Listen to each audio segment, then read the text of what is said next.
ನಿಮ್ ಮದುವೆ ಆಗ್ಬೇಕಾ? ಚಿಂತೆ ಬಿಡಿ, ನನ್ಗೊಂದು ಕಾಲ್ ಮಾಡಿ ಸಾಕು. I will take care. ನಮಸ್ತೆ ಗೆಳೆಯರೆ, ಬದುಕಿನ ಬುತ್ತಿಗೆ ತಮಗೆ ಎಂದಿನಂತೆ ಆಧಾರದ ಸ್ವಾಗತ. ನೀವು ಸ್ಲೋಗನ್ ಈಗ ತಾನೇ ಕೇಳಿದ್ರಿ, ಮದುವೆ ಆಗ್ಬೇಕಾ? ಚಿಂತೆ ಬಿಡಿ, ಒಂದು ಫೋನ್ ಕರೆ ಮಾಡಿ. ಈ ಮದುವೆ ಕಥೆನ 2 ಎಪಿಸೋಡಲ್ಲಿ ತೊಗೊಂಡು ಬಂದಿದ್ದೀನಿ. ಕೊನೆಯವರೆಗೆ 2 ಎಪಿಸೋಡನ್ನು ನೋಡಿ.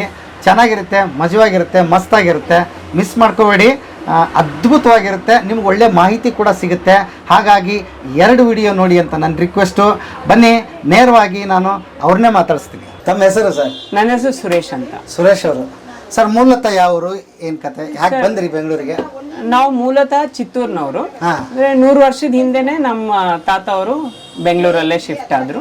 ನಮ್ಮ ಮನೆತನ ಎಲ್ಲಾರು, ಮನೆಯವರು ಎಲ್ಲಾರು ಬೆಂಗಳೂರಲ್ಲೇ ಸೆಟ್ಲ್ ಆಗಿದ್ರು. ಬೆಂಗಳೂರು? ಹೌದು ಹೌದು. ನೀವೇನು ಓದಿದ್ದೀರಿ? ನಾನು ಸಿವಿಲ್ ಇಂಜಿನಿಯರ್, BMS ಕಾಲೇಜಿಂದ. ಇಂಜಿನಿಯರಿಂಗ್ ಮಾಡುವಾಗ ಫಸ್ಟ್ ಇಯರ್ ಆದ್ಮೇಲೆ ಎಲ್ಲೋ ನನಗೆ ಬ್ರೇಕ್ ಆಯ್ತು. 1-2 ಸಬ್ಜೆಕ್ಟ್ಸು ಉಳಿದೋಯ್ತು. ಅದರಿಂದ ಏನಾಯ್ತು, ಕಾಲೇಜ್ಗೆ ಹೋಗ್ಲಿಕ್ಕೆ ಆಗ್ಲಿಲ್ಲ. ಆದ್ರೆ ನಂದೆಲ್ಲೋ ಒಂಥರ ಛಲ ಇತ್ತು, ಬೇಜಾರು ಮಾಡ್ಕೊಳ್ಳಿಲ್ಲ ನಾನು.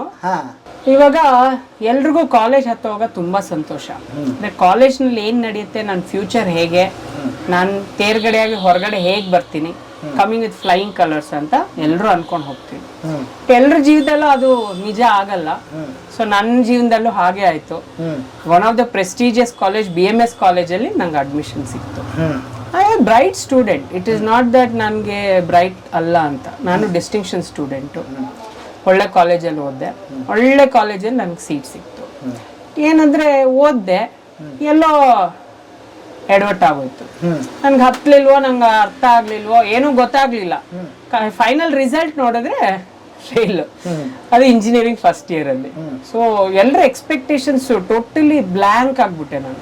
ಯಾಕಂದ್ರೆ ಏನಕ್ಕೆ ಫೇಲ್ ಆಗಿದೆ ನನಗೆ ಗೊತ್ತಿಲ್ಲ, ಏನಕ್ಕೆ ಫೇಲ್ ಆಗಿದ್ದಾನೆ ಅಂತ ಅವ್ರಿಗೆ ಗೊತ್ತಿಲ್ಲ. ಇದಕ್ಕೆ ಬಹಳ ಕಾರಣಗಳು ಇರ್ಬೋದು ಅಂತ ದಾರಿ ತಪ್ಪಿದಾನೆ, ಇನ್ನೊಂದೇನೋ ಅಪ್ಪ ಒಂದ್ ಅನ್ಕೊಳ್ತಾರೆ, ತಾಯಿ ಒಂದ್ ಹೇಳ್ಕೊಳ್ತಾರೆ, ಫ್ರೆಂಡ್ಸ್ ಒಂದಿರ್ತಾರೆ. ಪ್ಲಸ್ ಇನ್ನೊಂದ್ ಎಲ್ಲದಕ್ಕಿಂತ ಹರ್ಟ್ ಆಗೋದೇನಂದ್ರೆ, ನೀವು ಕಾಲೇಜ್ ಮಿಸ್ ಮಾಡ್ತೀರಾ. 1-2 ದಿನ ಅಲ್ಲ, 1 ವರ್ಷ ಮಿಸ್ ಮಾಡಿರ್ತೀರಾ.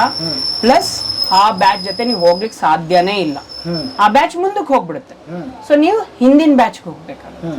ಅದೊಂದು ದೊಡ್ಡ ಅವಮಾನ ಅಂತ ತುಂಬಾ ಜನ ಭಾವಿಸ್ತಾರೆ. ನಾನು ಚಾಲೆಂಜ್ ಆಗಿ ತಗೊಂಡೆ. ನಾನು ಏನೋ ಸಾಧನೆ ಮಾಡ್ತೀನಿ ಅಂತ ನಂಗೆ ಚೆನ್ನಾಗಿ ಗೊತ್ತು. Because I am bright, I know. ಎಲ್ಲರಿಗೂ ಅವ್ರ ಬಗ್ಗೆ ಆತ್ಮವಿಶ್ವಾಸ ಇರಬೇಕು. ಯಾಕಂದ್ರೆ ಪ್ರಾವರ್ಬ್ಸ್ ಇರೋಗೆ ಕುದುರೆನ ನೀರವ್ರಿಗೆ ಕರ್ಕೊಂಡು ಹೋಗ್ಬೋದು, ನೀರ್ ಕುಡ್ಸಕ್ಕಾಗಲ್ಲ. ಸೊ ಹಾಗೆ ನಮ್ ಫೇಲ್ಯೂರ್ಸ್ ಅಲ್ಲಿ ನಾವು ಸಕ್ಸಸ್ ಕಂಡ್ಕೋಬೇಕು. ನಾವೇನು ಅಂತ ನಮ್ಗೆ ಗೊತ್ತಿರ್ಬೇಕು.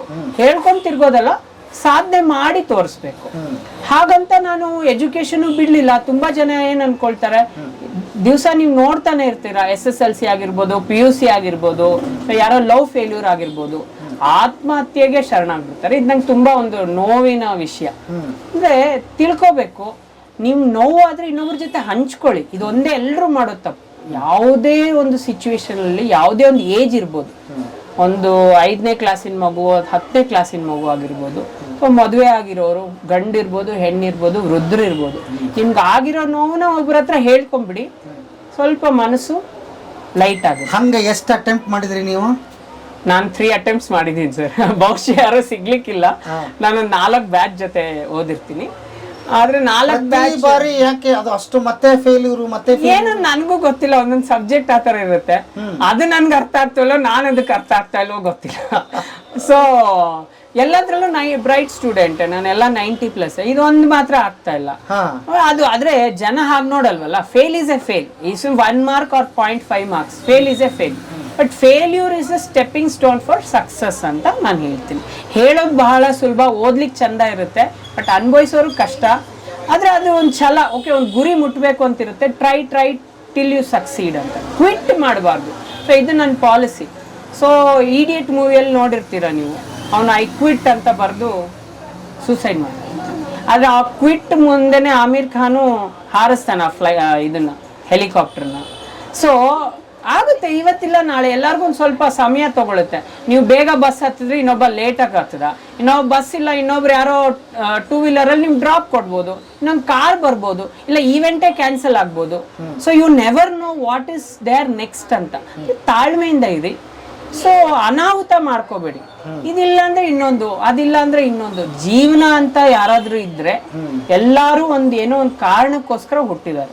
ಎಲ್ರು ಎಲ್ಲ ಆಗ್ಲಿಕ್ಕೆ ಆಗಲ್ಲ, ಎಲ್ರು ಎಲ್ಲ ಕೆಲಸ ಮಾಡಕ್ ಆಗಲ್ಲ. ಒಬ್ಬೊಬ್ರು ಒಂದೊಂದು ಕೆಲಸ ಮಾಡ್ಬೋದು. Plus your passion. ಅವ್ರಿಗೆ ವಿಡಿಯೋಗ್ರಫಿ ಇಷ್ಟ, ಫೋಟೋಗ್ರಫಿ ಇಷ್ಟ, ಒಬ್ರಿಗೆ ಆರ್ಟಿಸ್ಟ್ ಇಷ್ಟ, ಒಬ್ರಿಗೆ ಟೈಲರಿಂಗ್ ಇಷ್ಟ, ಒಬ್ರಿಗೆ ಬ್ಯೂಟಿಷಿಯನ್ ಇಷ್ಟ. ಎಲ್ಲರೂ ಒಂದೊಂದು ಕೆಲಸ ಮಾಡಿದ್ರೇನೆ ಅಲ್ವಾ ಕೈಗೂಡಿ ಒಂದು ಅದ್ಭುತ ಆಗೋದು. ಸೊ ಹಾಗೆ ಎಲ್ಲೋ ಮನಸ್ಸು ಕೆಡಬೇಡಿ, ಒಂದು ಛಲ ಇಟ್ಕೊಳ್ಳಿ, ಒಂದು ಗುರಿ ಇಟ್ಕೊಳ್ಳಿ. ಓಕೆ, ಇದಾಗಿಲ್ಲ, ನನ್ನ ಬಗ್ಗೆ ನನಗೆ ತಿಳಿದಿರ್ಬೇಕು, ಬೇರೆಯವ್ರು ಹೇಳಲಿಕ್ಕಾಗಲ್ಲ ಅಲ್ವಾ. ಸೊ ನಿಮ್ಗೇನು ಪ್ಯಾಷನ್ ಇದೆ, ನಿಮ್ಗೇನು ಕಲೆ, ಸ್ಕಿಲ್ ಇಂಡಿಯಾ. ಸೊ ಈಗ ನಾವು ಅದ್ರ ಬಗ್ಗೆನೇ ಕಾನ್ಸಂಟ್ರೇಟ್ ಮಾಡೋದು, ಮೇಕ್ ಇನ್ ಇಂಡಿಯಾ. ಸೊ ಈಗ ನಾನು ಮಾಡೋ ವಸ್ತುಗಳೆಲ್ಲ ನನ್ನ ಕೈಯಲ್ಲಿ ತಯಾರು ಮಾಡೋದು. ಸೊ ನಾನು ಒಬ್ಬರ ಮೇಲೆ ಡಿಪೆಂಡ್ ಆಗಬೇಕಿಲ್ಲ. ಓಕೆ, ಅವ್ರು ಕೊಟ್ರೇನೆ ನಾನು ಮಾರಬಲ್ಲೆ, ನಾನು ಕೈಯಲ್ಲಿ ಮಾಡ್ತೀನಿ. ಇದಿಲ್ಲದೆ ಇನ್ನೊಂದು, ನೀವು ಇಂಥದ್ದು ತೋರಿಸಿ ನಾನು ಮಾಡೋ ಕಲೆ ಇದೆ, ತಲೆ ಓಡುತ್ತೆ. ಸೊ ಯಾರ ಹತ್ರನೇ ಕೆಲಸ ಮಾಡಬೇಕು ಅಂತಿಲ್ಲ. ಸೊ ಇನ್ನೊಂದು ಕೊರೋನಾಗ ಯಾರು ಕಾಯ್ಬೇಡಿ. ನಿಮ್ಮಲ್ಲಿರೋ ಒಂದು ಆಸಕ್ತಿ ಇರೋ ಒಂದು ಫೀಲ್ಡ್ನ ಸ್ಕಿಲ್ ಡೆವಲಪ್ಮೆಂಟ್ ಮಾಡ್ಕೊಳ್ಳಿ.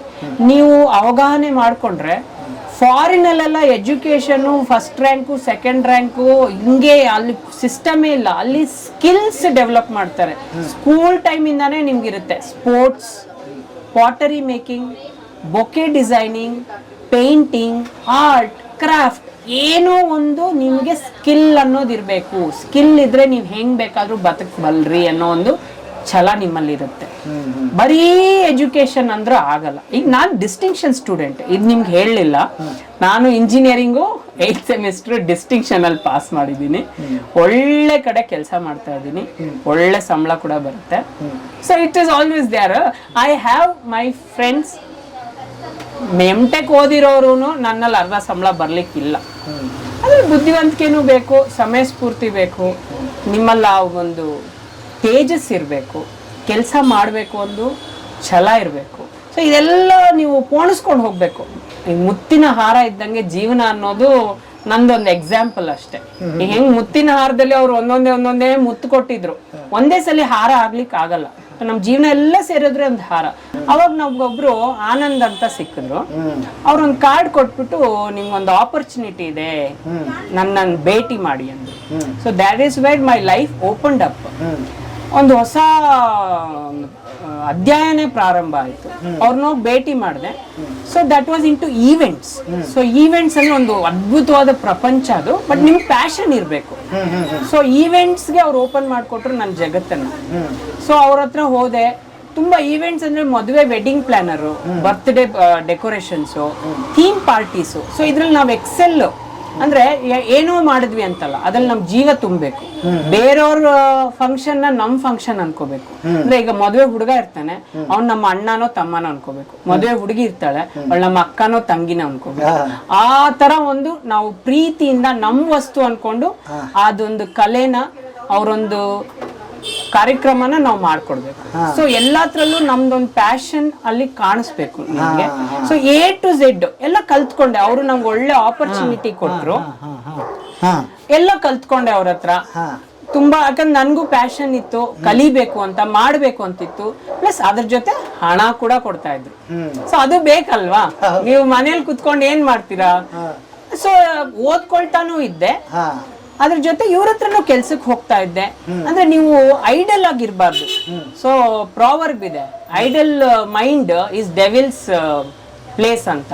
ಸೊ ನಿಮ್ಗೆ ಕೆಟ್ಟ ದಾರಿನೇ ಹುಡ್ಕೊಡುತ್ತೆ.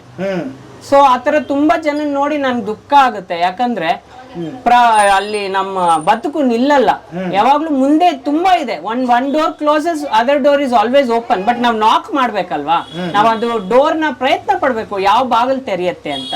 ಸೊ ಈ ಬಾಗಿಲು ನಂಗೆ ತೆರೆದಿತ್ತು, ಹಾಗೂ ನನ್ಗೆ ಅದ್ರ ಬಗ್ಗೆ ಆಸಕ್ತಿ ಇತ್ತು. ಸೊ ಅದನ್ನ ನಾನು ಇವತ್ತವರೆಗೂ ಕಂಟಿನ್ಯೂ ಮಾಡ್ತಾ ಇದ್ದೀನಿ. 15-20 ವರ್ಷ ಆಯ್ತು. ಹಾಗಂತ ನಾನು ಇಂಜಿನಿಯರಿಂಗ್ ಬಿಟ್ಲಿಲ್ಲ. ಯಾಕಂದ್ರೆ ನಮ್ಮ ತಂದೆ ನಾನೊಂದು ಡಿಗ್ರಿ ಮಾಡ್ಬೇಕು ಅಂತ ಎಲ್ಲರಿಗೂ ಆಸಕ್ತಿ ಇರುತ್ತೆ. ಸೊ ಎಲ್ಲರೂ ಅಷ್ಟೇ, ಪ್ಯಾಷನ್ಗೋಸ್ಕರ ಎಜುಕೇಶನ್ ಬಿಡಬೇಡಿ, ಎಜುಕೇಶನ್ಗೋಸ್ಕರ ಪ್ಯಾಷನ್ ಬಿಡಬೇಡಿ. ಎರಡನ್ನೂ ಸಮತೋಲನವಾಗಿ ಕರ್ಕೊಂಡು ಹೋಗ್ಬೇಕು. ಸೊ ನಾನು ಓದ್ಕೊಂಡೆ, ಡಿಸ್ಟಿಂಕ್ಷನ್ ಅಲ್ಲಿ ಪಾಸ್ ಆದೆ. ಇವತ್ತು ಒಳ್ಳೆ ಹುದ್ದೆಯಲ್ಲಿ ಇದ್ದೀನಿ. ನಾನು ನ್ಯಾಷನಲ್ ಟೆಕ್ನಿಕಲ್ ಟ್ರೈನಿಂಗ್ ಮ್ಯಾನೇಜರ್ ಆಗಿ ವರ್ಕ್ ಮಾಡಿದ್ದೀನಿ. 15 ವರ್ಷ ಎಕ್ಸ್ಪೀರಿಯನ್ಸ್ ಇದೆ. ಪ್ಯಾನ್ ಇಂಡಿಯಾ ಟ್ರೈನಿಂಗ್ ಮಾಡಿದ್ದೀನಿ. ಒಂದು 4,000 ಜನ ಮೇಲ್ ಟ್ರೈನಿಂಗ್ ಮಾಡಿದ್ದೀನಿ. ಒಂದು ಸುಲಭವಾದ ವಿಷಯ ಅಲ್ಲ. ಅಷ್ಟೇ ಗೌರವ ಕೂಡ ಇದೆ ಈ ಒಂದು ಹುದ್ದೆಯಲ್ಲಿ. ಆದ್ರೆ ನಾನು 15 ವರ್ಷದ ಹಿಂದೆನೆ ಈವೆಂಟ್ಸ್ ಸ್ಟಾರ್ಟ್ ಮಾಡಿದ್ದೆ. ಆದ್ರೆ ನಾನು ಇನ್ನೊಬ್ಬ ಸ್ನೇಹಿತ ಇದ್ದ, ಅವನಿಗೆ ಬೇರೆ ಯಾವುದು ಆಪರ್ಚುನಿಟಿ ಇರಲಿಲ್ಲ. ಸೊ ಅವನಿಗೆ ಬಿಟ್ಕೊಟ್ಟೆ. ಅವನು ಇವತ್ತು ಅದನ್ನೇ ದೊಡ್ಡ ಮಟ್ಟದಲ್ಲಿ ಮಾಡ್ಕೊಂಡು ಹೋಗ್ತಾ ಇದ್ದಾನೆ. ಸೊ ಇವಾಗ ನಂಗೆ 15 ವರ್ಷ ಆದ್ಮೇಲೆ ಇವಾಗ ಕೊರೋನಾ ಎಲ್ಲ ಬಂತು. ಸೊ ಅದು ಎಲ್ಲರೂ ಅನುಭವಿಸಿರ್ತೀರಾ. ಸೊ ನಾವು ಕೆಲ್ಸದಲ್ಲಿ ಇರ್ತೀವಿ, ನಮ್ಗೇನು ಅವ್ರು ಹೇಳಲ್ಲ ಕೇಳಲ್ಲ, ಬರೋ ಸಂಬಳದಲ್ಲಿ ಅರ್ಧ ಕಟ್ ಮಾಡ್ಬಿಟ್ರು. ತುಂಬಾ ಬೇಸರ ಆಯ್ತು. ಆ ಹಣ ನಾವ್ ಹೆಂಗ್ ಹೊಚ್ಚೋದು? ಸೊ ಈ ಕೊರೋನಾ ಅನ್ನೋದು ಇವಾಗ ಬಂದಿದೆ, ಇನ್ನು ಒಂದ್ 3 ವರ್ಷಕ್ಕೆ ಇನ್ನೇನೋ ಬರ್ಬೋದು. ಸೊ ಅದಕ್ಕೋಸ್ಕರ ಪ್ರಿಪೇರ್ ಆಗೋಣ ಅಂತ. ಯಾಕೆ ನಂದೇ ನಾನು ಬಿಟ್ಟಿದ್ದನ್ನ ಶುರು ಮಾಡಬಾರ್ದು ಅಂತ ಅನ್ನಿಸ್ತು. ಸೊ ನಮ್ಮ ಶ್ರೀಮತಿ ಅವರು ಯಾರೋ ಒಬ್ರು ನಮ್ಗೆ ಬೆನ್ನೆಲ್ಬಾಗಿ ನಿಲ್ಬೇಕು. ಒಬ್ರೇ ಆಗಿ ಯಾರೋ ಏನು ಸಾಧಿಸಕ್ ಕಷ್ಟ ಆಗುತ್ತೆ. ಅವ್ರ ಸ್ನೇಹಿತ ಇರ್ಬೇಕು, ಇಲ್ಲಾಂದ್ರೆ ಬಾಳ ಸಂಗಾತಿ ಇರ್ಬೇಕು. ಸೊ ಒಂದ್ 15 ದಿವಸ ಈಚೆಗೆನೆ ನಮ್ ಬಾಳ ಸಂಗಾತಿ ನನ್ನ ವೈಫ್ ಸಪೋರ್ಟ್ ಮಾಡಿದ್ರು. ಏನೋ ಒಂದು ಶುರು ಮಾಡೋಣ, ನಿಮ್ಗೆ ಆಸಕ್ತಿ ಏನ್ರಲ್ಲಿದೆ ಅದ್ರಲ್ಲಿ ಶುರು ಮಾಡೋಣ ಅಂತಂದ್ರು. ಸೊ ಹಾಗಾಗಿ ನಾನು event management Srikrishna decors and designer boutique ಅಂತ ಸ್ಟಾರ್ಟ್ ಮಾಡಿದ್ದೀನಿ. ಸೊ ಇದ್ರಲ್ಲಿ ನಂಗೆ 15-20 ವರ್ಷ ನನಗೆ ಇದರಲ್ಲಿ ಆಸಕ್ತಿಯಿಂದ ನಾನು ದೊಡ್ಡ ದೊಡ್ಡ ಕಾರ್ಯಕ್ರಮಗಳನ್ನ ಮಾಡ್ಕೊಂಡು ಬಂದಿದ್ದೀನಿ. ಸೊ ಎಲ್ಲರ ಕಾರ್ಯಕ್ರಮ ನನ್ನ ಸ್ವಂತ ಕಾರ್ಯಕ್ರಮ ಅಂತ ತಿಳಿದು ನಾನು ಮಾಡ್ತೀನಿ. ಸೊ ಏನೇ ಇರ್ಬೋದು, ನಿಮ್ಮ ಮದುವೆ ಕಾರ್ಯಕ್ರಮ ಇರ್ಬೋದು, ಸೀಮಂತ ಇರ್ಬೋದು, ಬರ್ತ್ಡೇ ಪಾರ್ಟೀಸ್ ಇರ್ಬೋದು. ಸೊ ಅದರಲ್ಲಿ ನಂದೇ ಆದ ಒಂದು ಪರ್ಸನಲ್ ಟಚ್ ಇರುತ್ತೆ.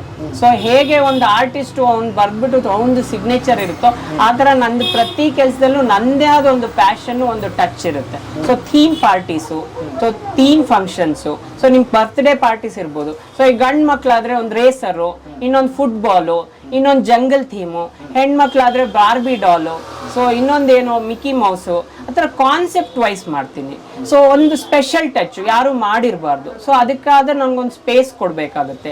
ಒಂದು ಮದುವೆ ಅಂದರೆ ನಿಮಗೆ ಕಷ್ಟ ಆಗಿ ನೀವು ಹುಡ್ಕೊಂಡೋಗಿ ಒಂದು 100 ಜನ ಸೇರಿಸಿ ಎಲ್ಲಾರನ್ನೂ ಮಾಡೋ ಕೆಲಸನ ನಾವು ತಗೊಂಡು ನಮ್ಮ ಕೆಲಸ ಅಂತ ಅಂದ್ಕೊಂಡು ನಾವು ಮಾಡ್ತೀವಿ. ಸೊ ಅದೆಲ್ಲ ನನ್ನ ಪ್ಯಾಷನ್ ಆಗಿ ಕನ್ವರ್ಟ್ ಆಗಿದೆ.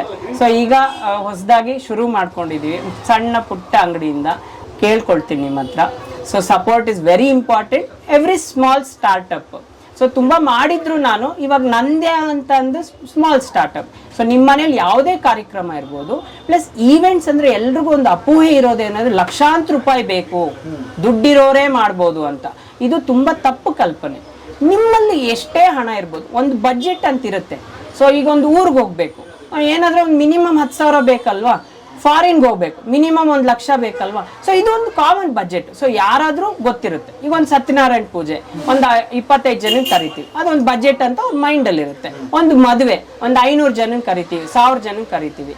ಈ ಥರದ್ದು ಒಂದು ಬಜೆಟಲ್ಲಿ ಒಂದು ಛತ್ರ ಬೇಕು, ಇದರಲ್ಲಿ ಇಷ್ಟು ಫ್ಲವರ್ ಡೆಕೋರೇಷನ್ ಬೇಕು, ಇಷ್ಟರಲ್ಲಿ ಬಟ್ಟೆ ತೆಗಿಬೇಕು. ಸೊ ಎಲ್ಲಾದ್ರದ್ದು ಒಂದು ಬಜೆಟ್ ಅಂತ ಇರುತ್ತೆ. ಸೊ ಅವ್ರ ಬಜೆಟಲ್ಲಿ ಖಂಡಿತ ಎಲ್ಲರೂ ಮಾಡ್ಬೋದು. ಈ ಹಣ ಖಂಡಿತ ಬೇಕು ಒಂದು ಏನಾದರೂ ಕಾರ್ಯಕ್ರಮ ಮಾಡಲಿಕ್ಕೆ. ಬಟ್ ಅದ್ರ ಮೇಲೆ ಲಾಭಿ ಆಗಿರಬಾರ್ದು. ನಾವು ನಿಮ್ಮ ಕಷ್ಟನ ನಾವು ಹಣ ಮಾಡ್ಕೋಬಾರ್ದು. ನಮ್ಮ ಕಷ್ಟಾರ್ಜಿತನ ನಿಮ್ಮ ಹತ್ರ ಕೇಳಿ ಪಡಿತೀವಿ. ಯಾಕಂದ್ರೆ ಆ ಸಂತೃಪ್ತಿ ನಿಮ್ಗೆ ಕೊಡ್ಬೇಕಂತ ನನ್ಗೆ ಒಂದು ಇಚ್ಛೆ. ಸೊ ನೀವೆಲ್ಲರೂ ನಮ್ಗೆ ಸಪೋರ್ಟ್ ಮಾಡ್ತೀರಾ ಅಂತ ಅನ್ಕೊಂಡಿದ್ದೀನಿ. ಮನೆಯಲ್ಲಿ ಮಾಡೋದಕ್ಕೆ ಮತ್ತು ನೀವು ಮಾಡೋದಕ್ಕೆ ಎಷ್ಟು ವ್ಯತ್ಯಾಸ ಇದೆ ಸರ್? ತುಂಬಾ ವ್ಯತ್ಯಾಸ ಇರಲ್ಲ. ನಾನು ನಿಮ್ಗೆ ಆಲ್ರೆಡಿ ಹೇಳಿರೋಂಗೆ ಲಾಬಿ ಮಾಡ್ಲಿಕ್ಕೆ ನಾನಿಲ್ಲ. ನನ್ನೊಂದು ಪ್ಯಾಷನ್. ಈಗ ನನ್ನ ವಸ್ತು 10 ಜನ ಮನೇಲಿದ್ರೆ ಎಷ್ಟು ಸಂತೋಷ ಆಗುತ್ತೆ. ಆದ್ರೆ ನೀವೇ ಮಾಡೋದ್ರಿಂದ ನೀವು ಹೋಗೋದಕ್ಕೆ ಅಷ್ಟೇ ಖರ್ಚಾಗುತ್ತೆ. ಪ್ಲಸ್ ನಿಮ್ಮ ಒಂದು ಟೈಮ್ ಅದಕ್ಕೆ ಹಿಡಿಸುತ್ತೆ. ಪ್ಲಸ್ ನಿಮ್ ಸೆಲೆಕ್ಷನ್ ಮಾಡ್ಲಿಕ್ಕೂ ಕಷ್ಟ ಆಗುತ್ತೆ. ಇದು ಸರಿನಾ, ಅದು ಸರಿನಾ, ಅದು ಸರಿನಾ ಅಂತ. ಕೊನೆಗೆ ನಿಮ್ಗೊಂದು ಕನ್ಫ್ಯೂಷನ್ ಅಲ್ಲಿ ನೀವು ಬೇರೆ ಏನೋ ರಾಂಗ್ ಮಾಡ್ಬಿಟ್ಟಿರ್ತೀರಾ. ಸೊ ಅದು ಮುಗಿದ್ಮೇಲೆ ಅಯ್ಯೋ ಈ ತರ ಮಾಡಿದ್ರೆ ಚೆನ್ನಾಗಿರುತ್ತೆ ಅಂತ ಅನ್ಸುತ್ತೆ. ಆದ್ರೆ ನಮ್ಗೆ ಕೊಟ್ಟಾಗ ಏನಾಗುತ್ತೆ, ಆ 100 ಆಯಾಮದಲ್ಲೂ ನಾವು ಯೋಚನೆ ಮಾಡ್ತೀವಿ, ಹಿಂಗ್ ಮಾಡಿದ್ರೆ ಚೆನ್ನಾಗಿರುತ್ತೆ, ಇವ್ರಿದ್ರೇನೆ ಚೆನ್ನಾಗಿರುತ್ತೆ. ಸೊ ಅದ್ರಲ್ಲಿ ನಾವು ಒಂದು ಬೆಸ್ಟ್ ಬಜೆಟೆಡ್ ಅಲ್ಲಿ ಕೊಡ್ತೀವಿ. ಈಗ ನಿಮ್ದೊಂದು 5,000 ಇರ್ಬೋದು, ನಾನು 10-20 ಸಾವಿರ ಅದಕ್ಕೆ ಹೇಳಲ್ಲ. ನಿಮ್ದು 5,000 ಇದ್ರೆ ಒಂದು 7-8 ಸಾವಿರದ್ರೊಳಗೆ ಏನ್ ಮ್ಯಾಚಿಂಗ್ ಮಾಡ್ಬೋದು, ನಿಮ್ಗೆ ಏನ್ ಬೆಸ್ಟ್ ಕೊಡ್ಬೋದು ನಿಮ್ಮ ಬಜೆಟ್ ಅಲ್ಲಿ ಅಂತ ಹುಡುಕಿ ನಾವು ಮಾಡ್ಕೊಡ್ತೀವಿ. ಸೊ ಇದು ಡಿಫ್ರೆನ್ಸ್. Plus passion. ನನಗೆ ಕೆಲಸ ಇಂಪಾರ್ಟೆಂಟು, ಕೆಲಸ ಔಟ್ಕಮ್ ಇಂಪಾರ್ಟೆಂಟ್. ಪ್ಲಸ್ ನಿಮ್ಮ ಸ್ಯಾಟಿಸ್ಫ್ಯಾಕ್ಷನ್, ನಿಮ್ಮೊಬ್ಬರಿಂದ ಇನ್ನು 10 ಜನಕ್ಕೆ ಮೆಚ್ಚುಗೆ ಆಗಿ ಇರಬೇಕು. ಯಾಕಂದ್ರೆ ದುಡ್ಡು ಇವತ್ತಿರುತ್ತೆ, ನಾಳೆ ಇರೋದಿಲ್ಲ, ಅದು ಬೇರೆನೇ ವಿಷಯ. ಆದ್ರೆ ಕೆಲಸ ಫೋಟೋ ಅಲ್ಲಿ ಅದೊಂದು ಸಂತೃಪ್ತಿ, ನಾನು ಮಾಡಿಸಿರೋ ಡಿಸೈನ್ ಯಾರು ಮಾಡಿಸಿಲ್ಲ, ಆ ಥರ ಒಂದು ಹೇಳ್ಕೊಳಕ್ಕಾಗುವಂಥ ಎಫೆಕ್ಟ್ನ ನಾವು ಕೊಡ್ತೀವಿ. ಕೊಡ್ತೀರಿ. ಎಷ್ಟು ನೀವು ಒಂದು ಚಿಕ್ಕದು ಅನ್ಕೊಳ್ಳೋಣ, ಒಂದು ಸತ್ಯನಾರಾಯಣ ಪೂಜೆ ಅಂತ ಅನ್ಕೊಂಬೋಣ, ಖಂಡಿತ ನಿಮ್ದು ಏನೇನು ಇರುತ್ತೆ ಅಲ್ಲಿ ಸರ್? ನಿಮ್ಗೆ A to Z ನೀವು ರೆಡಿ ಆಗೋ ಬಟ್ಟೆಯಿಂದ ಹಿಡಿದು ಎಲ್ಲ ರೆಡಿ ಮಾಡ್ಕೊಡ್ತೀವಿ ಸರ್. ನಾವು ಬೊಟಿಕ್ ಡಿಸೈನ್ ಇಂದ ಹಿಡಿದು ನಿಮ್ಗೆ ತೆಂಗಿನಕಾಯಿ ತಾಂಬೂಲ ಇಂದ ಹಿಡಿದು ಕೇಟ್ರಿಂಗ್ ಇಂದ ಹಿಡಿದು ವಿಡಿಯೋಗ್ರಫಿ, ಫೋಟೋಗ್ರಫಿ, ಪೂಜಾರಿ ಸಹಿತ ಫೋಟೋಸ್, ಡೆಕೋರೇಷನ್, ಹೂವ, A to Z ಎಲ್ಲಾನು ಅರೇಂಜ್ ಮಾಡಿಸ್ಕೊಡ್ತೀವಿ. ಏನ್ ಬೇಕಿದ್ರು ಅರೇಂಜ್ ಮಾಡಿಸ್ಕೊಡ್ತೀವಿ. ಅವ್ ಮನೆಯವ್ರದ್ದು ಏನೇನೇನೇನು ಇರಲ್ಲ, ಪೂಜೆಗೆ ಬಂದು ಕುತ್ಕೊಂಡ್ರೆ ಅಷ್ಟೇ ಅವ್ರು ರೆಡಿ ಆಗಕ್ಕೋಸ್ಕರ ಬ್ಯೂಟಿಷಿಯನ್ ಕೂಡ ರೆಡಿ ಮಾಡ್ಕೊಡ್ತೀವಿ ನಾವು. ಅವ್ರು ರೆಡಿ ಮಾಡಿ ಕರ್ಕೊಂಡ್ ಬಂದು ಕೂರ್ಸ್ಕೊಂಡ್ಬಿಡ್ತೀವಿ, ಅಷ್ಟರವರೆಗೂ ಮಾಡ್ಕೊಡ್ತೀವಿ. ಅಂದ್ರೆ ಅವ್ರು ಏನ್ ಅನ್ಕೊಂಡಿರ್ತಾರೆ ಆ ಬಜೆಟ್ ಅಲ್ಲಿ ಖಂಡಿತ ಅವ್ರ ಸೂಟಬಲ್ ಬಜೆಟ್ ಅಲ್ಲಿ ನಾವು ಆದಷ್ಟು ಮ್ಯಾಕ್ಸಿಮಮ್ ಟ್ರೈ ಮಾಡಿ ಕೊಡಕ್ಕೆ ಪ್ರಯತ್ನ ಪಡ್ತೀವಿ. ಸ್ವಲ್ಪ ಹೆಚ್ಚು ಕಮ್ಮಿ ಆಗ್ಬೋದು ಅಷ್ಟೇ, ತೀರಾ ಒಂಟು ಡಬಲ್ ಆಗೋ ತರ ಏನಿರೋದಿಲ್ಲ. ಹೌದು, ಈಗ ತೆಂಗಿನಕಾಯಿ ನಿಮ್ಗೆ 50 ರೂಪಾಯಿಗೂ ಸಿಗುತ್ತೆ, 35 ರೂಪಾಯಿಗೂ ಸಿಗುತ್ತೆ, 25 ರೂಪಾಯಿಗೂ ಸಿಗುತ್ತೆ, 15 ರೂಪಾಯಿಗೆ ಸಿಗುತ್ತೆ, ಇಲ್ಲ ನಂಗೆ ಬೇಡ 10 ರೂಪಾಯಿಗೂ ಸಿಗುತ್ತೆ.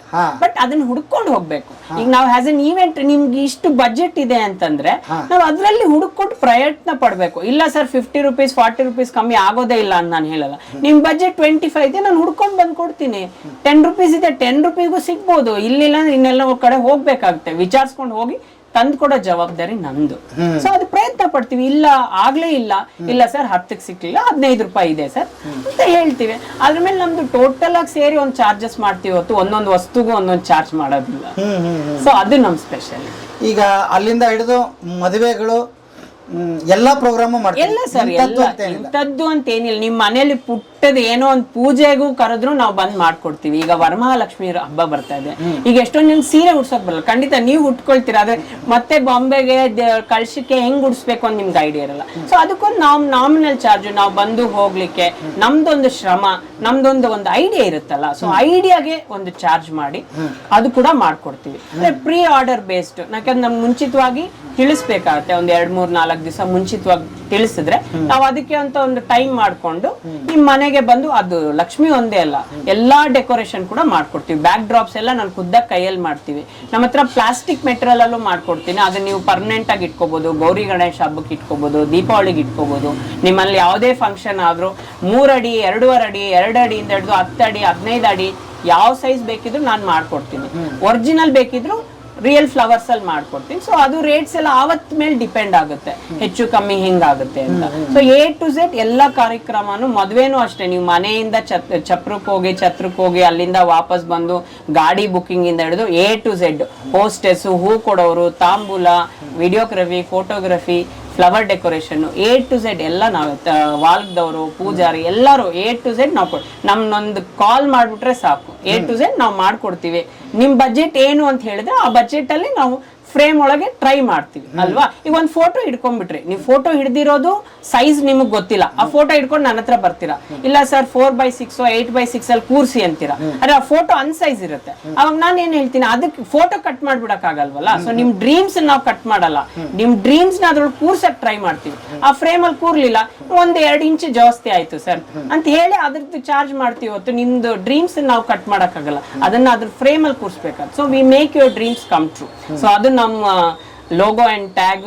ಸೊ ನೀವು ನಮ್ಮನ್ನು ಸಂಪರ್ಕಿಸಿ, ನಮ್ಗೊಂದು ಕಾಲ್ ಮಾಡಿದ್ರೆ ಸಾಕು, ನಾವು ನಿಮ್ಮ ಮನೆ ಹತ್ರ ಬಂದು ನಿಮ್ಗೆ ಯಾವುದೇ ರೀತಿಯಾದ ನಿಮ್ದು ಯಾವುದೇ ಕಾರ್ಯಕ್ರಮ ಇದ್ರು ಅದನ್ನ ನಾವು ಫುಲ್ಫಿಲ್ ಮಾಡ್ತೀವಿ. ಇಲ್ಲಿವರೆಗೆ ಎಷ್ಟು ಈವೆಂಟ್ಸ್ ಗಳನ್ನ ನೀವು ಮಾಡಿದಿರಿ ಸರ್? ಸಿಕ್ಕಾಪಟ್ಟೆ ಮಾಡಿದೀನಿ ಸರ್, ನಾನು ಅದು ಕೌಂಟೇ ಇಟ್ಟಿಲ್ಲ. ಯಾಕಂದ್ರೆ ನನ್ಗೆ ಸಿಕ್ಕಿದ್ದು ಬಾಲರಾಜ್ ಅಂತ ಒಬ್ರು. ಸೊ ಅವ್ರು ಇವತ್ತಿಲ್ಲ, ಆದ್ರೆ ಅವ್ರು ನಾವು ಖಂಡಿತ ನೆನ್ಸ್ಕೊಳ್ತೀವಿ, ಸಂತೋಷ್ ಟೆಂಟ್ಸ್ ಅಂತ. ಅವ್ರು ನನ್ಗೆ ಹೊಸ ಜೀವನ ಕೊಟ್ರು. ಯಾಕಂದ್ರೆ ಎಲ್ಲಾರ್ಗು ಸ್ಟಾರ್ಟ್ಅಪ್, ಈಗ ಉದ್ಯೋಗನೂ ಇರ್ಬೋದು. ಈಗ ಇಂಟರ್ವ್ಯೂಗೆ ಎಷ್ಟೊಂದ್ ಜನ ಹೋಗ್ತಾರೆ, ನಿಮ್ಗೆ ಒಂದು ಅವಕಾಶ ಕೊಟ್ಟಿಲ್ಲ ಅಂದ್ರೆ ನೀವ್ ಹೆಂಗ್ ಕಲಿತೀರಾ? ನಿಮ್ಗೆ ಇದ್ ಬರುತ್ತಾ ಅದ್ ಬರುತ್ತಾ ಅಂತ ಕೇಳಿದ್ರೆ, ನಾವು ಫ್ರೆಶರ್ ಅಂತ ನಿಮ್ಗೆ ಗೊತ್ತಿದೆ ಆದ್ರೂ ನೀವು ಕೇಳ್ತೀರಾ ಇದ್ ಬರುತ್ತೆ. ನೀವು ಒಂದು ಅವಕಾಶ ಮಾಡ್ಕೊಟ್ರೆ ಅಲ್ವಾ. ಈಗ ನಾನು ಸಿವಿಲ್ ಇಂಜಿನಿಯರಿಂಗು ಅಷ್ಟೇ, ನನ್ಗೆ ಎಲ್ಲ ಹಾದಿಲ್ ಒಬ್ಬೊಬ್ರು ಅವಕಾಶ ಕೊಟ್ರು. ನಾನು ಹೋಗಿದ್ ಕಡೆ ಎಲ್ಲೂ ನಾನು ಇಂಟರ್ವ್ಯೂ ವಾಪಸ್ ಬಂದೇ ಇಲ್ಲ, ನಿನ್ನ ಅಕ್ಸೆಪ್ಟ್ ಮಾಡಿ ಹೋಗು ಅಂತ ಇದ್ರು. ಸೊ ಅವರು ಅದೊಂದು ಚಾನ್ಸ್ ಕೊಟ್ಟಿರೋದ್ರಿಂದ ನಾನು ತುಂಬಾ ಕಲೀಲಿಕ್ಕೆ ಆಯ್ತು. ಎಲ್ಲಾ ಉದ್ಯೋಗದಲ್ಲೂ ಹಾಗೆ ಎಲ್ರು ಎಲ್ಲೋ ಒಂದ್ ಕಡೆ ಸ್ಟಾರ್ಟ್ ಆಗ್ಬೇಕು.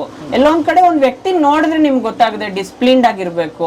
ಸೊ ನಾನ್ ಸ್ಕೌಟ್, ನಾನ್ ಪ್ರೆಸಿಡೆಂಟ್ ಅವಾರ್ಡ್ ಸಿಕ್ಕಿದೆ, ನನ್ ಗವರ್ನರ್ ಅವಾರ್ಡ್ ಸಿಕ್ಕಿದೆ. Very discipline, dedicated, punctual. So ಇದೆಲ್ಲ ನಾನು ನೋಡಿದ್ರೆ ಒಂದ್ ವ್ಯಕ್ತಿಯಾಗಿ ನಿಮ್ಗೆ ಗೊತ್ತಾಗುತ್ತೆ. So I am into all this. So ಒಂದ್ ವ್ಯಕ್ತಿ ನೋಡಿದ್ರೆ ನಿಮ್ಗೆ ಒಂದು ರೆಸ್ಪೆಕ್ಟ್ ಬರುತ್ತೆ. ಓಕೆ, ಇವ್ನ್ ಮಾಡಬಲ್ಲ ಅನ್ನೋ ಒಂದು ಛಲ ಗೊತ್ತಾಗುತ್ತೆ ನಿಮ್ಗೆ. ಸೊ ಅಂಥವ್ರಿಗೆ ಕೊಡಿ. So there is nothing wrong. ಆದರೆ ಓಕೆ, ಆಗಿಲ್ಲ ಅಂದ್ರೆ ಹೇಳ್ಕೊಡಿ. ಅವ್ರು ಹೇಳ್ಕೊಟ್ರೆ ಖಂಡಿತ ಕಲಿತಾರೆ. ಸೊ ನಿಮ್ಮಿಂದ ಅವರಿಂದ ಇನ್ನೊಂದು 10 ಜನಕ್ಕೆ ಉಪಯೋಗ ಆಗುತ್ತೆ. ಯಾಕಂದ್ರೆ ವಿದ್ಯೆ ಅನ್ನೋದು, ಜ್ಞಾನ ಅನ್ನೋದು ಹರಿಯೋ ನದಿ ತರ ಇರಬೇಕು, ಕೊಳದಲ್ಲಿ ಇರಬಾರ್ದು. ಸೊ ಈಗ ನಾನು ಒಂದು 10 ಜನಕ್ಕೆ ಹೇಳ್ಕೊಡ್ತೀನಿ, ಇದು ಹಿಂಗ್ ಮಾಡು, ಇದು ಹಿಂಗ್ ಮಾಡು, ಕಲೀಲಿ. ಅವನು ಇನ್ನೊಂದು ಇವೆಂಟ್ಸ್ ಇಟ್ಕೊಳ್ಳಿ, ಏನು ತಪ್ಪಿಲ್ಲ. ಎಲ್ಲರೂ ಬೆಳಿಬೇಕಲ್ವಾ, ನಮ್ಮ ಹತ್ರನೇ ಇರಬೇಕು. ಬಟ್ ನಾವು ಕ್ರಿಯೇಟರ್ಸು, ಡೈರೆಕ್ಟರ್ಸ್ ಯಾವಾಗಲೂ ಇನ್ನೂ 10 ಜನ ಆ್ಯಕ್ಟರ್ಸ್ ಬಂದರೂ ಅವ್ರು ತಯಾರು ಮಾಡ್ಬೋದು. ಸೊ ಆ ಥರ ಒಂದು ಬ್ಯಾಕ್ಗ್ರೌಂಡ್ ಇಟ್ಕೊಂಡು ಒಂದು 10 ಜನಕ್ಕೆ ಉಪಯೋಗ ಆಗೋ ಥರ ಕೆಲಸ. ಈಗ ಇತ್ತಿತ್ತಲಾಗಿ ಏನಾಗಿದೆ ಅಂದರೆ, ಹಿಂದೆ ಹಿರಿಯರು ಇರ್ತಿದ್ರು ಮನೆಯಲ್ಲಿ, ಕಾರಣ ಎಲ್ಲ ಅವ್ರ ಜವಾಬ್ದಾರಿ ತೊಗೊಂಡು ಮಾಡ್ತಿದ್ರು, ನಮಗೆ ಗೊತ್ತಾಗ್ತಿರಲಿಲ್ಲ. ಈಗ ಏನಾಗಿದೆ, ಇಂಡಿಪೆಂಡೆಂಟ್ ಆಗ್ಬಿಟ್ಟಿದೀವಿ ಎಲ್ಲರೂ, ಕಾರಣಗಳು ಮಾಡೋದಕ್ಕೆ ಗೊತ್ತಿಲ್ಲ. ಈಗ ಎಕ್ಸಾಂಪಲ್, ಈಗ ಗೌಡ್ರ ಮದುವೆ ಒಂಥರ ಇರುತ್ತೆ, ಲಿಂಗಾಯತರ ಮದುವೆ ಒಂಥರ ಇರುತ್ತೆ, ಬ್ರಾಹ್ಮಿನ್ಸ್ ಮದುವೆ ಒಂಥರ ಇರುತ್ತೆ. ಆ ಎಲ್ಲವನ್ನು ನೀವು ಮಾಡ್ತೀರಾ ಆ ಥರದ್ದೆಲ್ಲ? ಖಂಡಿತ ಸರ್. ಆಕ್ಚುಲಿ ನಾನು ಬಂದಿರೋದು ಹಿಂದೂ ಬ್ಯಾಕ್ ಗ್ರೌಂಡ್ ಇಂದ, ಪ್ಲಸ್ ನಾವು ದೇವ್ರ ಕಾರ್ಯ, ದೈವ ಕಾರ್ಯ ಎಲ್ಲ ಜಾಸ್ತಿ ಮಾಡ್ತೀನಿ. ನಂಗೆ ಹುಟ್ಟಿನಿಂದಲೂ ತುಂಬಾ ಆಸಕ್ತಿ. ಸೊ ಅಂಥವ್ರ ಮಧ್ಯದಲ್ಲೇ ಬೆಳೆದು ಬಂದಿದ್ದೀನಿ, ಬ್ರಾಹ್ಮಣರ ಮಧ್ಯದಲ್ಲಿ ಬೆಳೆದು ಬಂದಿದ್ದೀನಿ. ಸೊ ಪೂಜೆ ಪುನಸ್ಕಾರ ಎಲ್ಲ ತುಂಬಾ ಜಾಸ್ತಿ ಮಾಡ್ತೀನಿ. ಸೊ ಮನೇಲೆಲ್ಲ ನಾನೇ ಮಾಡ್ತಾ ಇದ್ದೆ. ಸೊ ಆಸಕ್ತಿನೂ ಜಾಸ್ತಿ. ಹಾಗಾಗಿ ನಂಗೆ ಫ್ರೆಂಡ್ಸು ಜಾಸ್ತಿ, ಎಲ್ಲ ಕ್ಯಾಸ್ಟ್ ಅವರು ಎಲ್ಲರೂ ನಂಗೆ ಪರಿಚಯ ಇದ್ದಾರೆ. ಸೊ ಪ್ಲಸ್ ಕೇಳ್ಕೊಳ್ತೀವಿ, ನಿಮ್ ಕಡೆ ಶಾಸ್ತ್ರ ಹೆಂಗೆ, ನಿಮ್ ಕಡೆ ಶಾಸ್ತ್ರ ಹೆಂಗೆ. ಈಗ ತುಂಬಾ ಮದುವೆಯಲ್ಲಿ ನೋಡ್ತೀವಿ, ಅವ್ರು ಏನು ಕೊಟ್ಟು ತೊಳೆದು ಅಷ್ಟೇ ಮಾತಾಡಿರ್ತಾರೆ, ಶಾಸ್ತ್ರ ಬಗ್ಗೆನೇ ಮಾತಾಡಲ್ಲ. ಅಲ್ಲಿ ಮದುವೆ ನಡೆಯುವಾಗ ಇರ್ಸು ಮುರ್ಸು ಇದು ಮಾಡಿ ಅಂತಾರೆ, ಅವ್ರು ನಾವು ಮಾಡಲ್ಲ ಅಂತಾರೆ.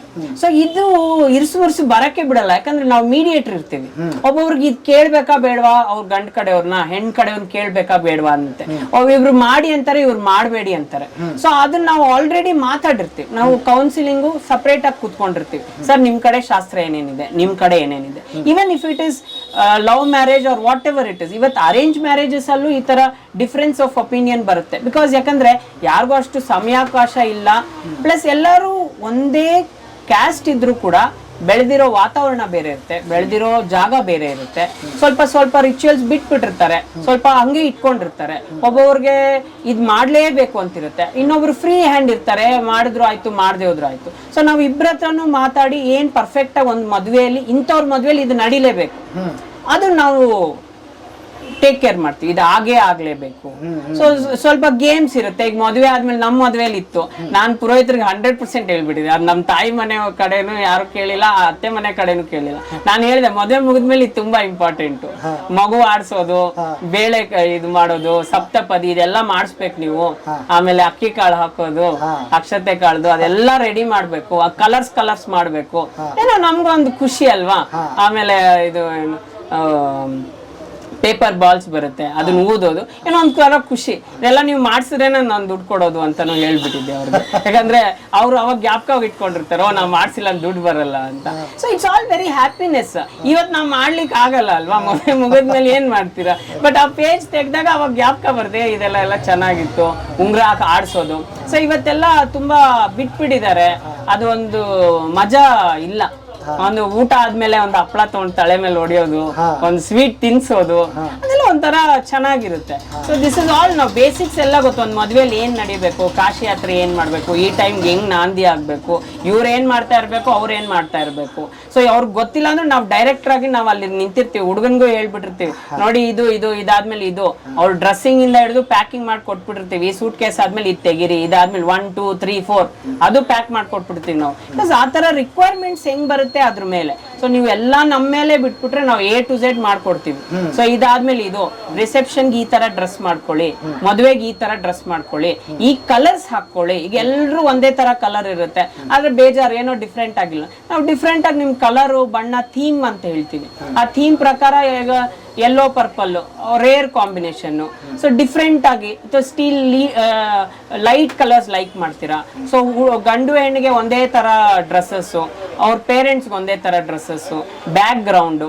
ಸೊ ಈ ತರ ಎಲ್ಲ ಪ್ಲಾನ್ ಮಾಡ್ತೀವಿ. ಸೊ ಸಮಯ ಬೇಕಾಗುತ್ತೆ. ಸೊ ಅದು ನಿಮ್ಮ ಹತ್ರ ಡಿಸ್ಕಸ್ ಮಾಡ್ತೀವಿ. ನಾವೇನು ನಮ್ದು ನಿಮ್ಮ ಮೇಲೆ ಹಿಂಗೆ ಮಾಡಿ ಸರ್ ಅಂತ ಏನು ಹೇಳಲ್ಲ, ನಿಮ್ಮ ಹತ್ರ ಡಿಸ್ಕಸ್ ಮಾಡ್ತೀವಿ.